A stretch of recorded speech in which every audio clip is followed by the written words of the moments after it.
Hello दोस्तों, आपका स्वागत है मैथ के जादूगर के इस यूट्यूब चैनल में। आप लोग का बहुत बहुत स्वागत है। आपको आज जो मैं बताऊंगा गुणज और गुणनखंड के बारे में। गुणज और गुणनखंड बड़ा इसमें लोचा रहता है सबको, इतना लोचा इसमें रहता है सबको। गुणज को गुणनखंड बना देते हैं, गुणनखंड को गुणज बना देते हैं। समझ में ही नहीं आता है बच्चों को कि आपको गुणज और गुणनखंड जो आज मैं बताने जा रहा हूँ ये इस प्रकार से मैं बताऊंगा ताकि आप इसे भूलना असंभव वाली बात होगी। गुणज और गुणनखंड दोनों एक दूसरे का पूरक है। जैसा कि आपको पता होगा कि आपके घर में दादाजी होंगे, दादाजी के बेटा होंगे, एक नहीं दो तीन बेटे होंगे, हो सकता है कि एक बेटा हो, फिर उसका बेटा, यानी कि एक पीढ़ी से दूसरे पीढ़ी में हम चले जाते हैं तो उनका जमीन भी कुछ होता है, जायदाद भी रहता है। तो जमीन मान लीजिए कि एक दादाजी हैं आपके जिनके पास 3 बीघा जमीन है, और अगर 3 बीघा जमीन है जिसमें उनको 3 बेटा है, 3 बेटा है तो 3 भाग में बट जाएगा जमीन, एक एक बीघा तीनों बेटों को मिल जाएगा। अब फिर उस बेटे को 2-2 बेटा सबको, तो उस 2-2 बेटा जो हो गया वो जो बटा तो उसमें 10-10 कट्ठा जमीन सबके पास हो जाएगा। तो यानी कि देखिए टुकड़ों में बट रहा है जमीन, यानी कि खंड खंड बटना, उसी को कहते हैं हम गुणनखंड, यानी कि टुकड़े में बांटना है। और मूल जड़ तो वही रहेगा, आपके दादाजी, दादा जैसे आपका पापा जी का पहचान बना है, फिर पापा जी से आपका पहचान बना है, उसी प्रकार से गुणज है। गुणज में क्या होता है, संख्या बढ़ते जाती है। संख्या जो बढ़ती है यानी कि जिस प्रकार से लेते हैं 8 के गुणज, तो 8 में 8 फिर जोड़ दिए 16 हो गया, 16 में 8 जोड़ दिए 24 हो गया, 24 में 8 जोड़े तो 32 हो गया, 32 हो गया। यानी कहने का मतलब है सीधा सीधा गुणज अगर कहे तो जो भी आपको कहे, जैसे 8 का कहे या फिर 10 का कहे या 20 का, 17, 18 जिसका भी कहे, उनका आपको पहाड़ा तो जरूर आता होगा। बस पहाड़ा को लिखते जाइए आप। पहाड़ा में होता क्या है, बस 8 का लिखे पहाड़ा तो 8 का 8, 8 दूनी 16, 8 तिया 24, यानी कि अगर 8 का लिखना है गुणज तो 8 को 8 से जोड़ेंगे 16 आ जाएगा, 16 को 8 से जोड़ेंगे 24 हो जाएगा, और 24 को जब 8 से जोड़ेंगे तो 32 हो जाएगा, 32 को 8 से जोड़ेंगे तो क्या हो जाएगा 40 हो जाएगा। यानी कि जितना का कहेगा उतना उतना हम जोड़ते चले जाएंगे। इसका सीधा सा एक मिलता है डिफिनेशन हमको जो प्राप्त होता है, किसी भी संख्या के गुणज उसके गुणकों के रूप में होते हैं। यानी कि जितना संख्या है उतना फिर उतना प्राप्त, धीरे धीरे बढ़ते ही चले जाता है। इसे ही हम लोग गुणज कहेंगे। आप लोग अच्छे से ध्यान में आइए, एक बात एडजस्ट कर लीजिए माथा में कि गुणज जो कहेगा, जिसका भी कहेगा उसका टेबल यानी कि पहाड़ा लिख देंगे। उसी तरह से है गुणनखंड। गुणनखंड में सीधा सा बात है टुकड़ों में बांटना। जैसा कि आपको शुरू में मैंने बताया, आपके दादाजी हैं, फिर उसके बेटा है, फिर इसके बीच में जमीन का बंटवारा होता है, और जमीन का जब बंटवारा होता है तो क्या होता है, जमीन का टुकड़ा में बांटता है, कहता है कि ये तुम्हारा खंड हुआ, ये तुम्हारा खंड हुआ, ये तुम्हारा खंड हुआ। उसी तरह से गुणनखंड में क्या करेंगे, जो गुणन आएगा उसे हम क्या करेंगे, टुकड़ों में हम बांटने का प्रयास करेंगे। तो जैसे देखिए लिखा हुआ डिफिनेशन, तो किसी संख्या को अन्य संख्याओं के गुणनफल के रूप में तोड़ने की क्रिया को गणित में गुणनखंड कहते हैं। सीधा सा बात है, तोड़ना है हमको। तोड़ना भी तो कैसे, तोड़ना भी तो मूल जड़ से जुड़ा हुआ रहना चाहिए। ऐसा नहीं कि तोड़ करके हम चले गए, आज यहाँ तोड़े फिर चले गए दूसरे जगह तोड़ करके, वैसा तो तोड़ना नहीं है। हमको तोड़ना है उस तरीका से क्या तोड़ना है, जैसे 4 के गुणनखंड, 4 बताइए, 4 को जो जब तोड़ेंगे तो 4 का 4 या फिर 2 दूनी 4 होगा। जैसे 5 का अगर गुणनखंड लेते हैं, 5 का गुणनखंड अगर लेते हैं तो 5 का 5 होता है। इसके अलावा तो इनका कोई गुणनखंड नहीं हो सकता है। जैसे 8 का लेते हैं, 8 के गुणनखंड हम जब लेते हैं तो 8 में क्या होता है, 1 गुना 8 हो सकता है, या फिर 2 गुना 4 हो सकता है, या फिर 2 गुना 2 भी हो सकता है। तो यानी कि इस प्रकार से हम टुकड़ों में इसे बांट सकते हैं। इसे ही कहते हैं गुणनखंड। और गुणनखंड में जब इस बात को हम लोग तैयारी करेंगे तो इसमें एक आता है अभाज्य गुणनखंड, और इस अभाज्य गुणनखंड को मैं अभी तुरंत बताने का आपको प्रयास करता हूं। अभाज्य गुणनखंड जानने से पहले मैं आपको पहले जानना जरूरी है कि अभाज्य संख्या किसे कहते हैं, और ये इसकी जानकारी आपको मैंने पहले ही वीडियो में दे चुका हूं कि अभाज्य संख्या किसे कहते हैं। अभाज्य संख्या किसे कहते हैं? जिसका केवल दो गुणनखंड हो, अर्थात वह संख्या जो एक से और स्वयं से सिर्फ भाग लगे, इसके अलावा किसी से भाग ना लगे, वैसे संख्या को अभाज्य संख्या कहते हैं। तो हमको निकालना क्या है? अभाज्य गुणनखंड विधि से 8 और 16 का मोसो और लोसो। मोसो का मतलब महत्तम समावर्तक और लोसो का मतलब लघुत्तम समावर्तक होता है। ये आप लोग भली भांति जानते हैं। लघुत्तम यानी कि लोएस्ट कॉमन फैक्टर इंग्लिश में बोलते हैं, और महत्तम यानी कि हाईएस्ट कॉमन फैक्टर होता है, जो कि हमेशा मान जब हम निकालते हैं इनका बड़ा सा दिक्कत होता है। जैसे लिखता है हाईएस्ट कॉमन फैक्टर, जैसा कि हमको निकालना है 8 का और 16 का मोसो और लोसो दोनों निकालना है उस अभाज्य गुणनखंड विधि से। अभाज्य गुणनखंड विधि तो आपको क्या करना है? पहले गुणनखंड निकालना होगा, और वो भी कौन सा? अभाज्य गुणनखंड। तो देखिए जैसे 8 लिखेंगे, 8 सबसे पहले छोटा क्या है? 2। 2 से देखिए भाग लग रहा है 4 में, 4 बार में। फिर देखिए 4 को कटाएंगे 2 से, 2 दूनी 4, फिर 2 को 2 का 2, फिर 16 को उसी तरह से 8 दूनी 16, 4 दूनी 8, 2 दूनी 4 और 2 का 2 हो जा रहा है। तो इसमें आप देखेंगे कि 8 का जो गुणज हुआ 1, 2 और 2 हुआ, और वही 16 का जो गुणनखंड हुआ 1, 2, 2, 2 और 2, ये गुणनखंड हुआ। इसमें जो है हम निकालेंगे मोसो और लोसो। मोसो मतलब महत्तम समावर्तक। महत्तम समावर्तक देखिएगा जिसमें जो मिल जाए,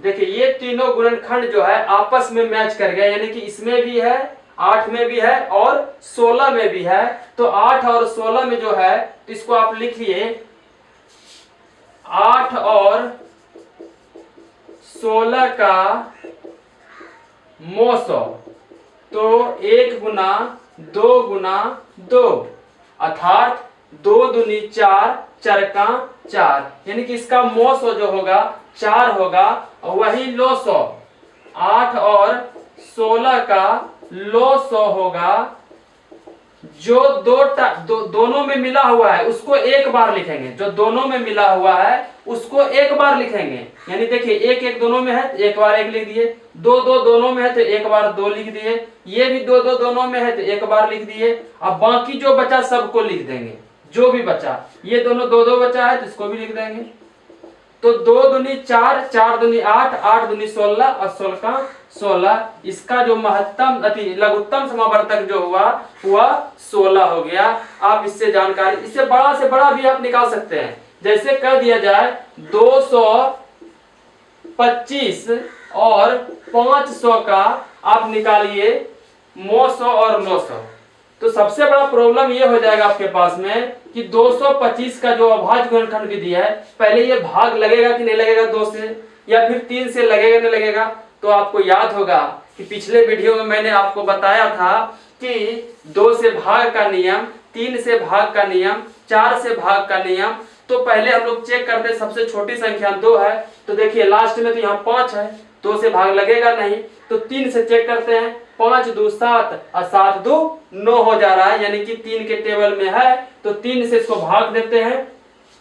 7 या 21 और 1 3 5 15, फिर देखिए 7 5 12, 3 के टेबल में है, 3 से पूरी तरह से कट रहा है, तो यहाँ पे 3 हो गया, 25 या 75। अब 25 तो आप तो जानते हैं, 25 हो गया। और वही 500 लास्ट में देखिए आप 0 है, यानी कि 2 से पूरी तरह से भाग लगेगा, तो 250 हो जाएगा। फिर 0 है, 2 का 2, 2 दूनी 4 और 2 पंचे 10 और 125 हो गया। 5 2 7 और 1, 3 के टेबल में है क्या? 8 नहीं है, तो देखिए लास्ट में 5 है, मतलब 5 से भाग लगेगा। 5 दूनी 10, 5 25, फिर 25 हो जाएगा।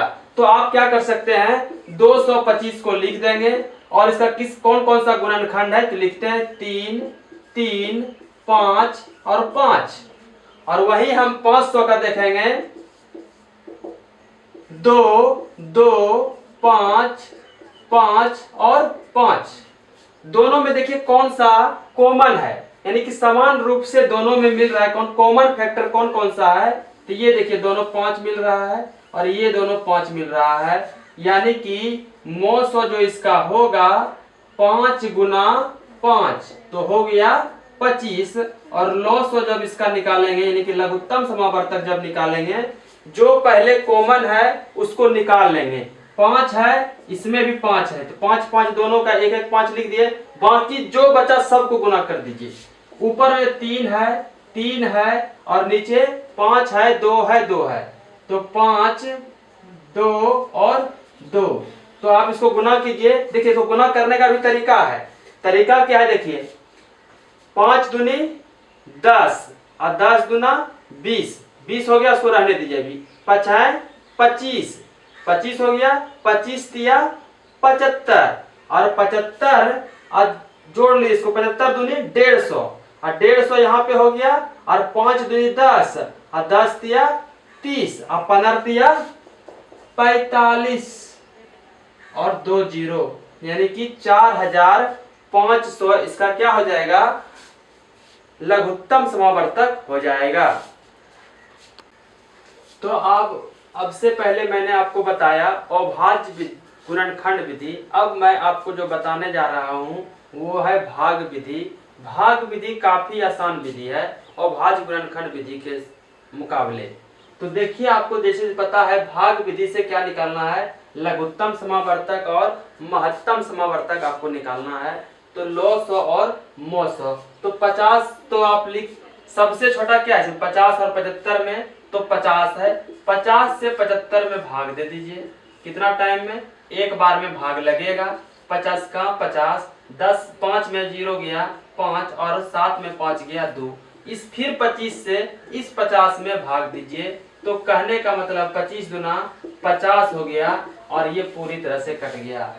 भाग विधि में मौसो ऐसे निकलता है कि जब तब तक आप भाग देते जाइए जब तक वो कटे नहीं, यानी कि एक फिल्मी डायलॉग भी है जब तक मारेंगे नहीं तोड़ेंगे नहीं तब तक हम छोड़ेंगे नहीं। तो उसी तरह ये है मौसो, जब तक कटेगा नहीं पूरी तरह से तब तक उसको क्या करेंगे कटाते जाएंगे। तो यही है इसमें मौसो का सामान्य रूप।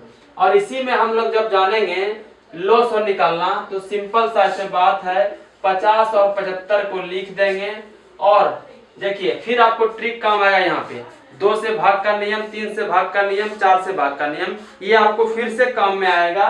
तो जैसा देखिए यहाँ पे 0 है और यहाँ पे 5 है तो लास्ट में 0 और 5 है तो 5 से भाग लगेगा। ऐसे 3 से भी भाग लगेगा लेकिन सिर्फ और सिर्फ वो 75 में भाग लगेगा क्योंकि 7 5 12 हो रहा है जो पूरी तरह से 3 से विभाजित है।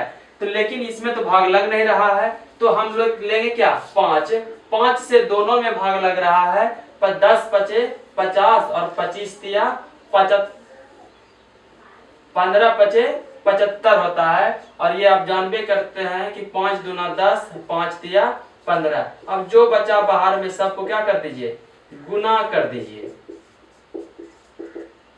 5 दूनी देखो गुना करने का भी तरीका है 5 दूनी 10 स्टॉप कर दीजिए और फिर 5 दिया 15 लिख दीजिए और 5 दूनी 10 हुआ था 10 गुना 15 तो 0 होगा 150। यानी कि इसका मौसो जो निकला वो हो गया 150 और लॉसो जो निकला मौसो नहीं सॉरी ये लॉसो जो निकला वो 150 और मौसो जो निकला वो निकला 25।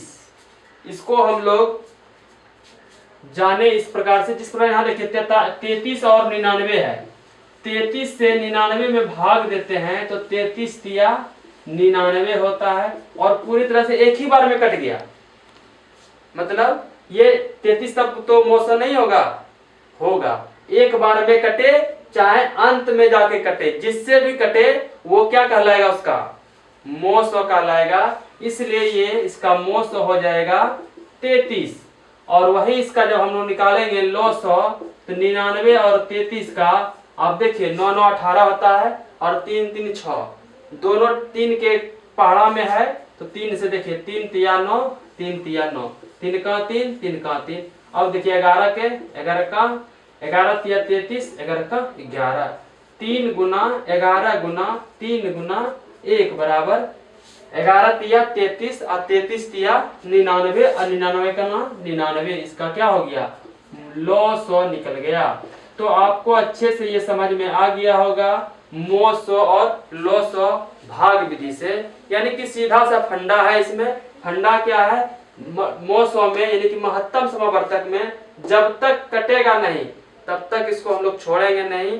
वही वाला डायलॉग फिर से आता है, जब तक मारेंगे नहीं तब तक तोड़ेंगे नहीं तब तक उसको छोड़ेंगे नहीं। तो वही कहावत इसमें भी करना है।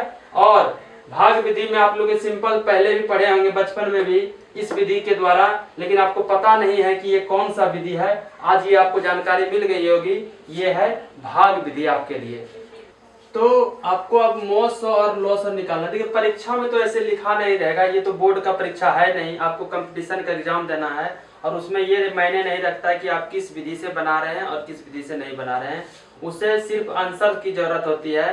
तो इसमें आपको अभी दो चीज मैं बताऊंगा, बिना भाग विधि या अभाज्य गुणन विधि द्वारा जाने लघुत्तम और महत्तम निकालने के लिए, यानी कि बिना भाग भाग ना देने की आपको जरूरत है, ना अभाज्य गुणनखंड विधि आपको निकालना है देना है और सीधा आंसर निकाल देना है। तो सोचिए जरा सा कि ये कौन सी विधि होगी जो आपको मैं ये बताऊंगा। और YouTube के इतिहास में ये पहली बार मैं आपको ये भी बात बताऊंगा कि बिना भाग दिए और बिना भाग अभाज्य गुणनखंड विधि द्वारा आप लो 100 और मो 100 यानी कि लघुत्तम समावर्तक और महत्तम समावर्तक लघुत्तम आप निकाल सकते हैं। तो आइए देखते हैं। सबसे पहले आप आ जाइए, यहाँ पे लिखा हुआ है 215 और 120 का मो 100 और लो 100 ज्ञात कीजिए। और मो 100 और लो 100 जब हम निकालेंगे तो आपको देखिए यहाँ पे ये मैंने भाग विधि से निकाले गए हैं। तो 5 से 243 हो गया कट के, फिर 24 हो गया और इसका निकल गया 5160 हो गया। और फिर वही भाग विधि से देखिए कितना लंबा गया है, यानी कि जब तक कटा नहीं पूरे तरह से तब तक उसको हमने छोड़ा नहीं। और ये आपको भी वही करना है, जब तक वो कटेगा नहीं तब तक आपको छोड़ना भी नहीं है और भाग देते रहना है। और कुछ ऐसा है सवाल में, देखिए परीक्षा में होता क्या है, उतना कॉम्प्लिकेटेड पूछता नहीं है कि आपका इसका मो 100 और लो 100 निकालिए, उसमें थोड़ा सा आसान शब्दों में दिया हुआ रहता है। और उसको क्या करते हैं कि हम बिना भाग दिए और बिना लघुत्तम निकाले ही आप जान जाएंगे कि ये इसका लघुत्तम होगा। तो आइए उस ट्रिक को हम बताने का आपको प्रयास करते हैं। तो देखिए जैसे 10 है, 16 है और 20 है। अब इसका कहेगा कि आप लघुत्तम समावर्तक निकालिए। लघुत्तम समावर्तक 18 है, 72 है, 36 है, इसका भी कहेगा आपको लघुत्तम समावर्तक निकालिए। और इसका भी कहेगा आपको लघुत्तम समावर्तक निकालिए। और हो सकता है आपको मो 100 भी कह दे, इसका भी मो 100 कह दे और इसका भी मो 100 कह दे। ये वीडियो के अंत में मैं आपको दे रहा हूं ताकि ये कंटेंट आपको पूरी तरह से समझ में आ जाए। और ये देखिए लो 100 और मो 100 जो हम निकालेंगे बिना भाग विधि और अभाज्य विधि से। तो देखिए कैसे हम निकालते हैं।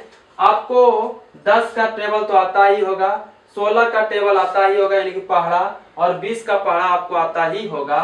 तो आप देखिए इसमें सबसे पहले जो बड़ा होगा उसको उठाएंगे।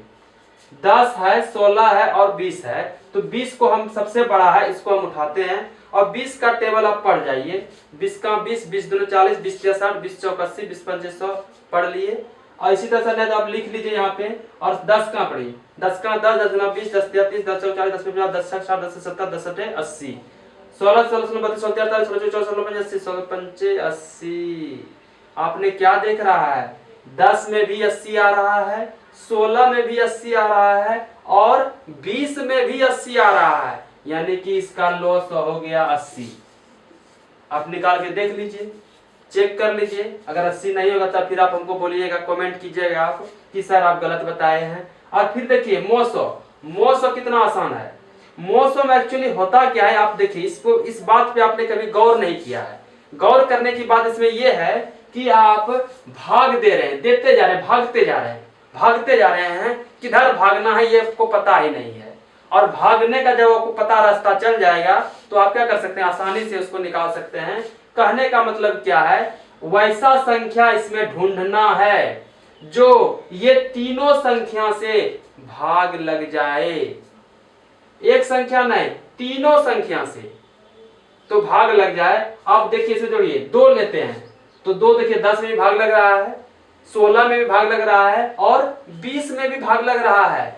2, अरे कहीं सर 3 लेते हैं तो 3 से देखिए भाग लगता है क्या? 4 लेते हैं सर, 4 में 16 से लग रहा है लेकिन 20 से लग रहा है, लेकिन 10 में लग रहा है क्या? नहीं लग रहा है। तो सबसे छोटी संख्या लेना है, तो इसमें मोसो में क्या हो जाएगा, 2 इसका मोसो हो गया। 2 से सभी में भाग पूरा पूरी से लग रहा है और वो सबसे छोटी संख्या है। और वही 18, 72 और 36 जो है, इसमें भी आप देखिए 18, 72, 36 में सबसे बड़ा क्या है, 72 है। जब 72 है तो हम आपको पहले ही बताए थे सबसे बड़का लेंगे पहले, किसके निकालिए, लघुत्तम निकालने के लिए। तो देखिए 72 भी तो 18 में भी 72 है और 36 दूना 72 भी, और 72 का 72 खुद होता है, तो इसका लघुत्तम समावर्तक कितना हो गया, 72 हो गया। और आपको मोसो यानी कि मोसो आपको बताए थे जैसा कि वो सबसे भाग लग जाए। तो देखिए जो लेते हैं 2 से सब में भाग लग रहा है, बिल्कुल सही। 3 से भी सब में लग रहा है, बिल्कुल सही। 4 से भी सब में लग रहा है क्या, नहीं लग रहा है, सिर्फ 72 में लग रहा है और 36 में लग रहा है, लेकिन 18 में भाग नहीं लग रहा है। अब 5 लेते हैं, 5 से तो कटेगा ही नहीं। 6 लेते हैं, 6 से कट रहा है, 6 से पूरे तरह से कट रहा है तीनों। 7 लेते हैं, 7 से नहीं कटेगा। 8 लेते हैं, 8 से नहीं कटेगा। 9 लेते हैं, 9 से पूरे तरह से कट रहा है। यानी कि फाइनली हमको 9 मिल गया, वो संख्या जो 18 से पूरे तरह से कट रहा है। लेकिन आपको ध्यान ये भी देना होगा कि 9 से बड़ा भी क्या है, 18 है, और 18 भी 18 से कट रहा है, 72 से भी कट रहा है और 36 भी कट रहा है। तो मतलब इसका मोसो क्या हो जाएगा, 18। और मोसो का मतलब आपको पता होना चाहिए कि मोसो का मतलब क्या होता है, महत्तम समावर्तक, जिसको बोलते हैं हाईएस्ट कॉमन फैक्टर, यानी कि अधिक से अधिक जिससे कट जाए, भाग लग जाए, वो संख्या इसका क्या हो जाएगा, मोसो हो जाएगा। ये एक बहुत बड़ा टॉपिक है, अगर ये आप क्लियर कर लेते हैं तो बहुत सारे प्रतियोगिता परीक्षा में आपका यानी कि ये काम बहुत रामबाण की तरह करेगा। यानी कि एक बार फिर समझाते हैं आपको, 2 से भी कट रहा था, 3 से भी कट रहा था और 4 से नहीं कट रहा था, 5 से नहीं, 6 से कट रहा था, 9 से कट रहा था, लेकिन 10, 11, 12 से तो कट रहा था ये दोनों, लेकिन 18 नहीं कट रहा था। 13, 14, 15 तो नहीं कट रहा है, लेकिन 16, 17, 18 से देखिए तीनों संख्या कट रहा है। सबसे बड़ी संख्या कौन हो गया, 18, और 18 जो हो गया इसका क्या हो गया, मोसो हो गया। इस बात को अगर आप गौर कर लिए तो मतलब आपका काम आसान हो गया। बिना भाग दिए, बिना अभाज्य गुणन विधि द्वारा आप लॉसो और मोसो निकाल सकते हैं। वही देखिए 30, 45 और 18 है। 30, 45 और 18 क्या है, 15 है। तो आपको देखिए इसमें सबसे बड़ा क्या है, 45 है। तो 45 का 45, 45 गुना 90, 30 तिया 90 और 18 पंचे 90, तो लॉस क्या हो गया, 90। यानी कि तीनों पहाड़ा में जो सबसे पहले मिल जाए कॉमन, यानी कि सब में 90 क्या है, 30 में भी 90 है, 45 में भी 90 है और 18 में भी 90 है, तो वो संख्या क्या हो जाएगा, लॉसो हो जाएगा। और वही मोसो, आपको अभी तुरंत मैंने बताया कि मोसो में क्या करेंगे, जो संख्या अधिकतम से भाग लग जाए वही संख्या क्या कहलाएगा, इसको मोसो कहलाएगा। तो आप लेके देख सकते हैं, जैसे 2 लेते हैं, 2 से 30 में तो 18 में भाग लग रहा है, लेकिन 45 में नहीं लग रहा है। 3 से लेते हैं, 3 में 30 से लग रहा है, 45 में भी लग रहा है और 18 में भी लग रहा है। लेकिन वही लेते हैं 4, होगा क्या, 5 में ये दोनों लग रहा है लेकिन ये दोनों नहीं लग रहा है। 6 लेते हैं, 6 में ये दोनों लग रहा है लेकिन ये नहीं लग रहा है। 7 में तो हो ही नहीं रहा है, 8 में तो होगा ही नहीं, 9 में भी सिर्फ 18 में लग रहा है, 10 में सिर्फ 30 से लग रहा है, ना 12 में होगा ना किसी में। तो सिर्फ संख्या, और एक संख्या कौन है, 3 है, जो क्या हो रहा है, सबसे में भाग लग रहा है। तो यानी कि मोसो जो वैसी संख्या, सबसे बड़ी संख्या है जो तीनों से भाग तीनों में भाग पूरी तरह से लग रहा है, तो यही इसका क्या हो गया, मोसो हो गया। तो आपको इस बात को समझ में आ गई होगी, यानी कि YouTube के इतिहास में पहली बार मैं आपको यह बताना चाह रहा हूं कि बिना भाग दिए और बिना अभाज्य गुणन विधि द्वारा आप ये निकाल सकते हैं कि कैसे हम लॉसो और मोसो निकालें। लॉसो में सीधा सा फंडा आपको ये निकालना है, जिसका भी आपको दिएगा निकालने के लिए देगा, और क्या करना है उसमें उसका टेबल लिख लेना है, नहीं लिखना है ज्यादा। अगर प्रैक्टिस आप जहां कर लिए तो आपको पढ़ा लिखना भी नहीं पड़ेगा। तो आप देखिए जौन सा खोड़ा में पढ़ा में आपको वो शब्द मिल जाएगा, जैसे 10 8 80, 16 5 80, आप 20 चौके 80 हो रहा है, 80 तीनों के पढ़ा में है, तो 80 इसका लॉसो हो गया। लेकिन वही इसका मोसो वैसी संख्या होगी जो पूरे तरह से तीनों संख्याओं में भाग लग जाए, सबसे बड़ी संख्या होगी, क्योंकि यहाँ मोसो लिखा हुआ है महत्तम समवर्तक। तो सबसे बड़ी संख्या 2 लिए थे हमने, सबसे पहले 2 लिए थे, तो 2 में क्या हुआ, 2 से पूरे 3 में भाग लग गया। लेकिन 3 से ना लग रहा है, ना 4 से लग रहा है, 4 में तो ये दोनों में ही लग रहा है, ना 5 में ये दोनों सिर्फ लग रहा है, ये नहीं लग रहा है, 6 में तो लग ही नहीं रहा है, ना 7 में, ना 8 में, 8 में सिर्फ 16 लग रहा है, 9 नहीं, 10 में सिर्फ इसको और किसी में भाग लग नहीं रहा है। तो यानी कि आखिरकार वो 2 संख्या है जो सबसे पूरी तरह से भाग लग रहा है। तो आपको ये वीडियो कैसा लगा आप कमेंट में जरूर बताइएगा। धन्यवाद, और लाइक और सब्सक्राइब करना बिल्कुल ना भूलें, क्योंकि आपका एक लाइक मुझे मोटिवेशन का काम करता है, ताकि आपसे ये पता चलता है कि मैं आपको किस प्रकार समझा पा रहा हूँ या नहीं समझा पा रहा हूँ, ये मैं जानने की कोशिश करूँगा। आपके लाइक और शेयर से ये काफ़ी मोटिवेट हमें मिलता है और आगे वीडियो बनाने के लिए मैं प्रेरित होता हूँ। धन्यवाद।